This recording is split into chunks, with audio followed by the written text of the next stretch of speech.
এখন দুধের দোকানটা কোথায় গো? হ্যাঁ, চপের দোকান? চপের দোকান তো এখন বসে না, চপের দোকান রাত্রে, এখন কোথায় চপ পাবে? আরে বাবা, চপের দোকান না, দুধের দোকান, দুধের দোকান। কি ওদের দোকান? নোংরামি মানে জায়গা মানে ওদের দোকান, এখানে যাওয়া গান দিয়ে ওদের দোকান মানে চোর।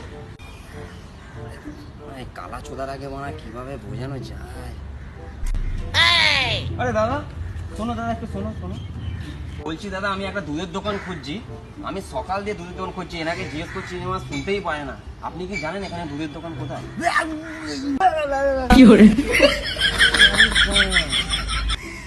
আচ্ছা মুশকিল পড়লাম, একজন কালা চোদা একজন বোবা চোদা বাড়া, আমি খুঁজে নেবো মা।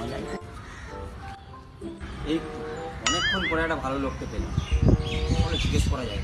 দাদা, হ্যাঁ আরে দাদা এদিকে এদিকে এদিকে এদিকে, আরে দাদা এদিকে, দাদা দাদা আরে কি বলবো দাদা, আচ্ছা মুশকিলে পড়েছি। সকালে জানেন একটা দুধের দোকান খুঁজছি, একজনের কাছে যেহেতু একজন কালা ছোদা, একজন বোবা ছোদা, আমি যাবো তো যাবো কোথায়?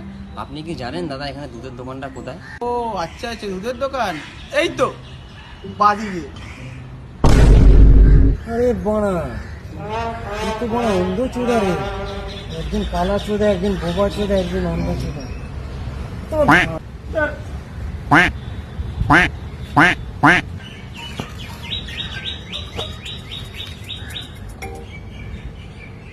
হ্যালো, আরে আর বলো না, সকাল গিয়ে দুধ আনতে গিয়ে কত বিরক্ত হয়ে গেছি জানো।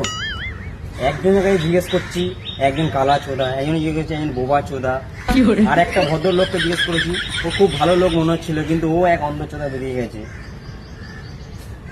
আরে আর বলো না, যাবো তো যাবো কোথায় বাবা? আমি দুধ ফুদ আর আনতে পারবো না, আমাকে আর পাঠাবে না বলে দিলাম। না আমি পারবো না, যাও তো এখান দিয়ে।